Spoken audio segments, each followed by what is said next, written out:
Hey, it's night. And welcome back to Nay's Little Garden and Home. I really hope y'all can hear me. There's no way I'm going to be able to record this without the AC on. So we got to make do. I wanted to come on here and talk about one of my 3 Burpee orders delivered today. I ordered live plants.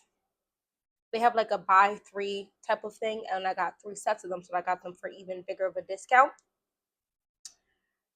Guys, I did not need to buy these herbs. I did not need to buy the 6 pepper plants that are going to make their way to my house in the next week or two. I did purchase all of these earlier on, and if you remember, I had a failing of some peppers, and so I got a little scared, and so I ordered them early when I had a little cash to ensure that I would have those almost guaranteed to grow type of vibes. And now I am swimming in plants. The plant swap was last week. I did not get to go because I had to do things with my children. So I did not get rid of those plants that I thought I was going to get rid of. However, I do have a friend who does need some plants. She started out with one raised bed and said about how now she has 3. So I'm going to give her some of my plants for sure. But herbs, I really don't think you could really have too many. Like I said, I have in the other videos, I have these green stalks and I need to fill them up. So the more I can fill them up, the better. So grab your drink, grab your snack. I actually have 2 drinks here. Guys, it is hot. It's like 80 something to 90 degrees. It is May. It is mid-May, and it's going to be sweltering today and the next couple days, and then it's going to drop off back to like the mid-50s, which is where it should be. It should be like the mid-50s to the mid-60s. I'm not sure why it's so hot. It's so hot. And hold on. So we have an AC that we have bought for our room, but I guess like the boys have messed or something happened and the buttons didn't work very well. So when we bought a new AC, I said, okay, we'll take the new AC and put the older one in my kids' room. Guys, we're gonna have to swap them back. I think this newer one is just it cools down the room, but it's not cold because I think the square footage, because just the height of my ceiling, it just makes it have to work a little double time. And if it's working double time now, it's only gonna get hotter.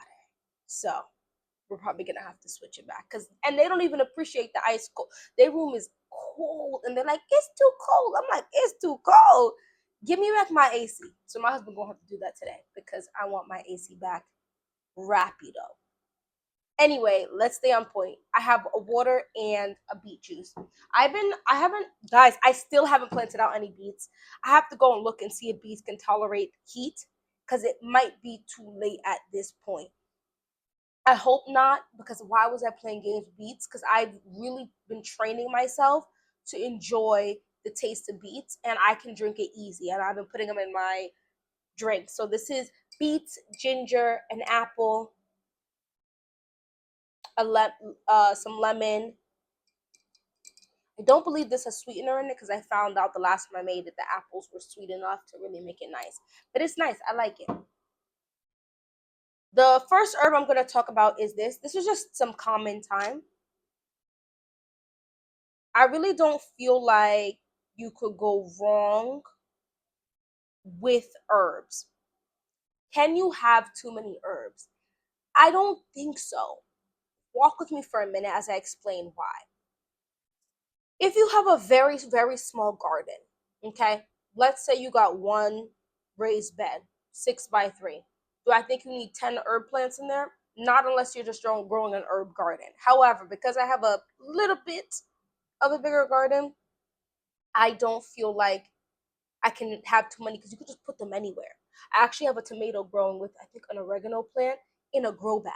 And as of right now, they're okay. Obviously, it's the beginning of the year. We're going to see how it do, but I feel like it's going to do pretty well. Thyme is a plant and a lot of herbs, guys. You can dehydrate, dry out a lot of these plants. Before dehydrators existed, the dehydrator was the sun and outside. You can most definitely Put your herbs outside. Maybe get a little mesh to throw over it so the bugs don't be bothering you or don't be climbing all over it, and let it dry out in the sun. Watch for the rain, watch, you know what I mean? But it will eventually dry out. That's the whole point of things like sun-dried tomatoes. You know what I mean? So for me, I don't think I can go wrong. Things like like thyme is something I could just toss into just about any meal just to give it a little extra zhuzh, a little extra thing. So I have I think 2 or 3 thyme plants. I gave one to my mom, and I might give one to my friends. Oh, actually, no. I believe I have 3. So I've left. I already gave one to my mom, and I already have one planted. I'm gonna give one to my friend, and that will leave me a secondary one. So then I'll have three thyme plants, which I think is gonna be just fine. The next one here is this rosemary. It's called common rosemary. I also think something failed rosemary wise, and I said, oh my gosh, I need to buy some rosemary. Hold on. The rosemary is already planted out ground that I grew from seed, but I just want to show like I started some herbs uh literally not even a month ago, and this is what we're working with. We got sage and some basil in here.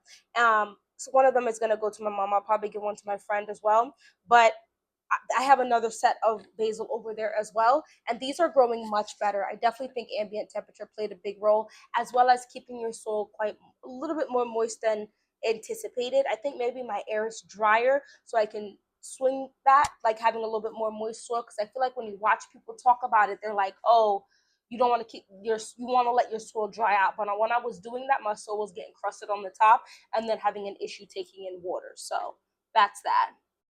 I did tell you guys that the green stalk on the side of my house now, the mint is growing back in that one little tier. And I feel like it's strawberry mint. I think I put a strawberry or a mojito mint in there, and it smells divine. It's only one stalk as of right now, but the fact that it came back to life means it's gonna grow, and it's gonna grow crazy. And I'm super excited for that. I am very excited to be messing around with different types of lemonades, teas, like putting my loose leaf tea in a little tea bag, putting it in a mason jar, and leaving the mason jars outside, sealed, of course, and letting the sun cook that down. And then we can have like iced teas with some muddled mint in there, and some like fruit. We're gonna definitely have some strawberries this year, and we should get some blackberries. So I think that would be cool. I'm talking about mint because here I got strawberry mint, not knowing my mint was gonna come back. This smells really good. It doesn't look the greatest, but I think once I plant it out, it's gonna look really, really good. Now, I sounded a little sad when I said like, oh, I missed the plant. So I am a little sad about that for sure, but I'm also a little happy that ended up happening because I got a little. So I think I have about 4 waves of planting that I'm gonna be doing this year, like big ones, not just little ones. I might do little ones here or there. I did one wave. My first wave was a wave I did exactly as I was supposed to, which is by going in and bringing your plants outside, not in direct sunlight for a few days, and out and out and out and out.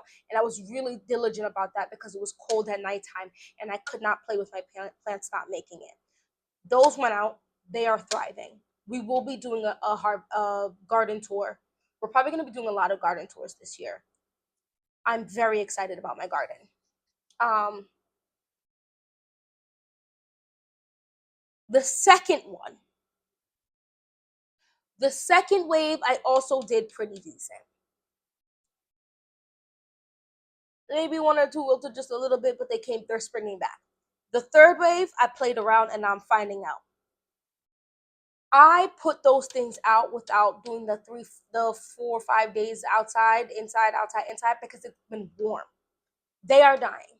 The the melanin, the green melanin in the plants are getting leached out by the sun, and I have no real way of protecting them to that utmost. I have some shade cloth, and I put it above my wooden box. Y'all know we talked about in the previous video what I planted in them, and they seem to actually be doing pretty well now. I have a couple more shade cloths. I just don't even know. I bought the shade cloths to go over the polytunnel, and the polytunnel has some of the most adjusted plants out there because I did what I was supposed to. So I don't know how else I'm gonna like. I was taking wood from different parts of. Oh my gosh, the the beats is dying my skin. From different parts of the garden, and I posted them up. And so I don't really have any more. I will have to buy more stakes, which I guess I could do. I have to figure out how I'm gonna protect these plants. The squash that didn't have any real true leaves yet, because I didn't want them to get too big in my house. I'm I don't think they're gonna make it. I'm probably, if not today, tomorrow in the morning time, because it's really hot right now, going to plant seeds right next to those plants. So if they don't make it, that's about 4 of them. I have seeds that will sprout in the next 5 to 7 days. We have a storm coming, like a rainstorm coming in a couple days, so that the garden's gonna get a good watering. I planted out some seeds of stuff with that in mind as well. So those are there. And the pepper plants I planted out there are, I'm not sure, are going to make it. Is that the end of the world? Absolutely not. Why? Because my first planting was just tomatoes. My second planting, I planted out a okay amount of peppers, and those are doing good. I have 2 pepper plants, one in the polytunnel and one out, that are growing actual peppers. I did not pull the flowers off of those. Some of my pepper plants I pulled the flowers off of so that they would continue to grow big. The other ones I said screw it, because last year I think I did a mix of that too, and I think it worked in my favor. So I'm doing that again, and that is what it is. The pepper plant is still gonna grow. Some of the other pepper plants are getting leached, and one thing I was kind of mindful of was to not plant out all of the same varieties together. So, for example, my candy cane chocolate pepper, I really want to harvest them. They're large snacking peppers, and I planted one outside. At minimum one. One is over here. One might be in my green stalk as well, but I definitely went outside here. I don't know if she's gonna make it, and it's okay because I definitely have one more minimum, possibly 2 more in my house that I've been coming in. We're on day. I just brought them in. This was day 2 complete, so I'm gonna do 2 more days of this. And I basically bring them out in the morning time, and I put it in my backyard. My backyard gets afternoon sun, so that means it's basically no direct sunlight from, when do I put them out?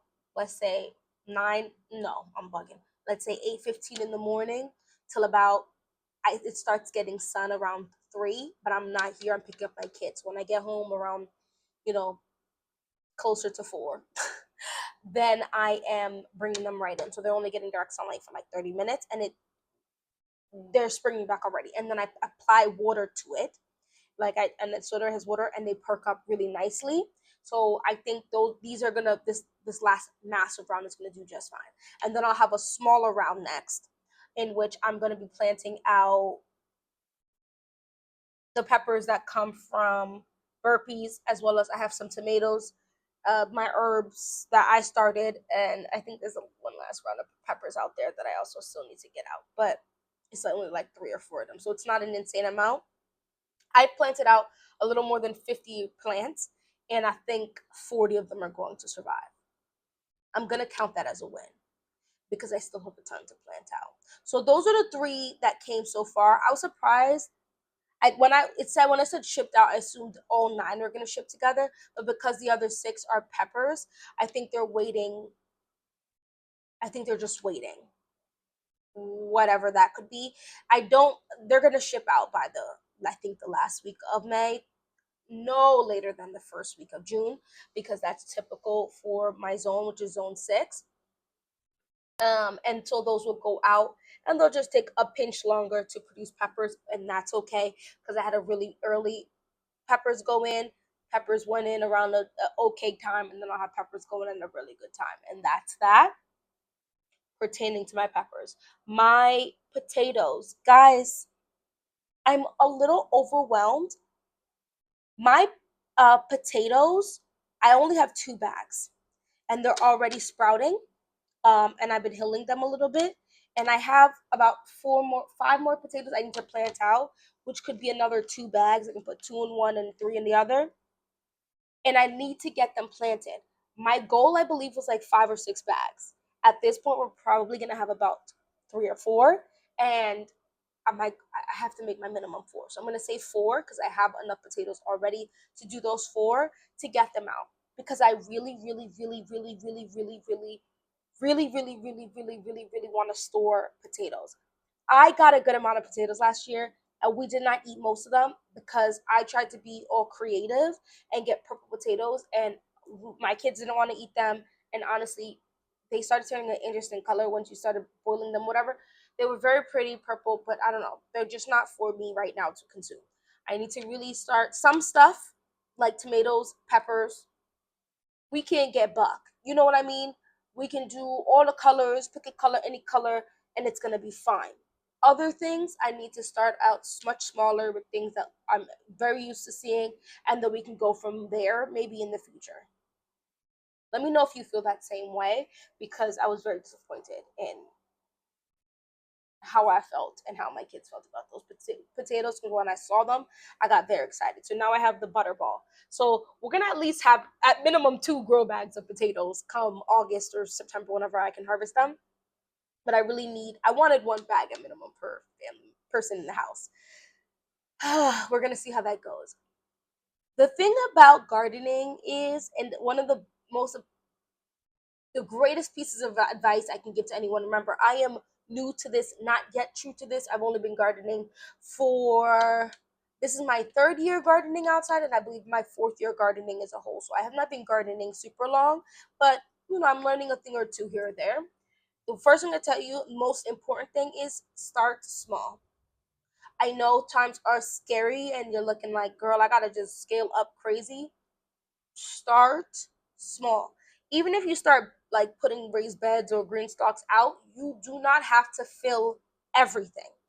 Even last year, where I built my little cheaper wooden bed that's low, I filled up half of it and scooted the dirt over and used portions of it, and I grew tomatoes and eggplants and stuff over there, and no problem. And then it's full now. It's full now.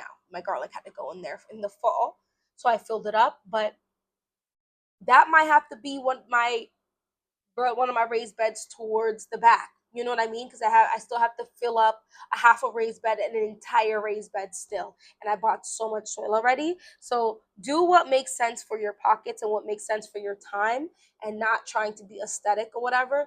Yeah, aesthetic is nice, but you want the point is to grow produce. The point is to grow food. So you want to make sure you give yourself the space in order and the time and the, the real ability to do so in a way that makes sense for you. Oh, another thing I want to say. So, knocking on everything, okay?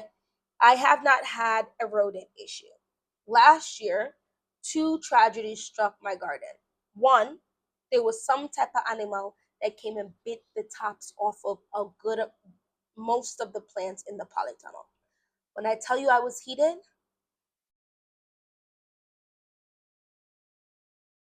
number two, so they came back later on in this, so I didn't get the harvest I know I could have gotten. Number two was my neighbor chose to save money by chopping down his own tree and damaged my garden. My husband actually went out there literally this past weekend and, like, was helping with the garden. Went, oh my gosh, why is this raised bed dented like this? Babe, I literally cried for a reason when the neighbor's tree fell down. He damaged our shed, he damaged my raised bed, and then, I mean, obviously he didn't mean it, and he went and bought some cheap little tomatoes that I didn't even use. I think they were like the sprinkle tomatoes or something, but I had like it just didn't make sense for me to plant at that point. But so he snapped, I think, 4 tomato plants and 4 pepper plants. It was a good amount of stuff because it was like one of the grow bag lanes, and the tree just came down and just crushed them all. So, 2 things I can say: there is not another tree that the neighbor needs to cut down, so I don't think that's gonna happen again. And two, I went and put up 1 cage around one raised bed in my polytunnel, and I put some of my most prized my prized plants in there, and then I planted other stuff out, and I've been stalking them, and nothing has gotten to them so far. And they're getting to the point where I didn't have to worry about the rodent last year. Like, like when the plants are smaller, say like this big, it's easy for something to come and just munch this down, right? It's just a little bush. When the plant gets to like this, now it's giving small tree, and the animals are not as likely, and it's thicker and denser, and the animals are not as likely to mess around with it. So I'm keeping my eye out for that, but I don't think I'm gonna have as much that same issue. Fingers crossed. My neighbor said that he caught the animal from last year, so I just didn't know if another one was gonna pop up. But I'm keeping my eye out for that. We are a little bit more in the wilderness, so we do have an issue sometimes with animal. So when it comes to your garden, that's also something you have to keep in mind. If you feel like, you see my garden tours, you're like, girl, you're growing a whole lot. Part of that is also just for the sake of, if something were to take some of it, it wouldn't be the end of the world, because I should still have a ton to be able to harvest. And sometimes you want to keep that in mind too. If you're like, I only need one tomato plant, maybe just plant two, just in case. I think that's a good rule of thumb. If you need one, two is one is none, because you never know what is going to happen, whether it's the sun, the plants, the wind, disease, anything can snap that, break it, the one, and now we're both mad because you only had one. So two is one is none. Anyway, that's all we want to talk about in this video. I thought this video was going to be much faster. Y'all know I like to chat. Anyway, let's talk down in the comment section about your garden. Have you planted out everything? Do you feel like you're behind? I know it's like, oh girl, it's only May, so I still can plant out, and I still will plant out a lot of stuff, but I feel like I'm behind on some stuff. Like my broccoli. Sorry, oh my gosh, we have to talk about this real quick. I have two broccoli plants that are starting to head. This 90-degree weather, 80-degree weather better not upset me, because I think I'm gonna get some good broccoli. I started some broccoli from seed. There was a small error with the inside and outside with them, and so they didn't make it. However, one of the broccoli plants has come back to life somehow. Like they died. They like died, like straight brown, wilted. And somehow one has come back to life. I'm like, should I try to plant it out? I might find like a little bit more of like a shaded spot and see if she comes back, see if she grows anything. But I went and ended up going to my greenhouse and buying broccoli plants. Now there is a channel that has said like they don't grow their broccoli plants from seed because it's just a lot of trouble and they always end up like spindly and stuff. So broccoli might be something that I just might buy at my greenhouse and keep moving, because I start so many of my other plants from seed, and that's okay. You are a real gardener whether or not you start things from seed, whether or not you buy starts, whether or not you buy big plants ready to be harvested. You're a gardener, period. I tell them I said that. I'm not gonna sit here and have anyone feel like they're not a good gardener or a real gardener, because they're comparing themselves to someone who's been doing it for a couple years, or someone who has the infrastructure to start things from inside the house. It does cost money to do so. Your electric bill does go up when you do so. And you have to obviously buy the lights. You have to buy. I have a fan thing too, and like it's just like a whole process. So whatever way you can garden, try it. They even have like the tomatoes in a pot, and some people gardeners will be like, "Oh, don't buy those." But if you're really freshly starting and you just want to even see if there's a possibility, and you don't have a raised bed, you don't want to buy a green stock, like you don't want to, go ahead and buy one of those. And just keep in mind, there's going to be tips and tricks that you can do to make sure that survives. Let me know if you want a video on that, because I will do that video as well. Matter of fact, I will go and buy one of those plants with you, and we'll go through that and see how it grows, if you guys are interested in that, just so I can show you the tips and tricks to that too, because I've done that as well, and they grow and produce well, what I did that with was a tomato. So, and you can more than do that. I'm gonna let you go. I've held you up long enough. Let's talk down in the comment section. Don't forget to hit that like button, that subscribe button, join the fam as we go through this gardening experience together. Hopefully I see you in my next video. Bye bye.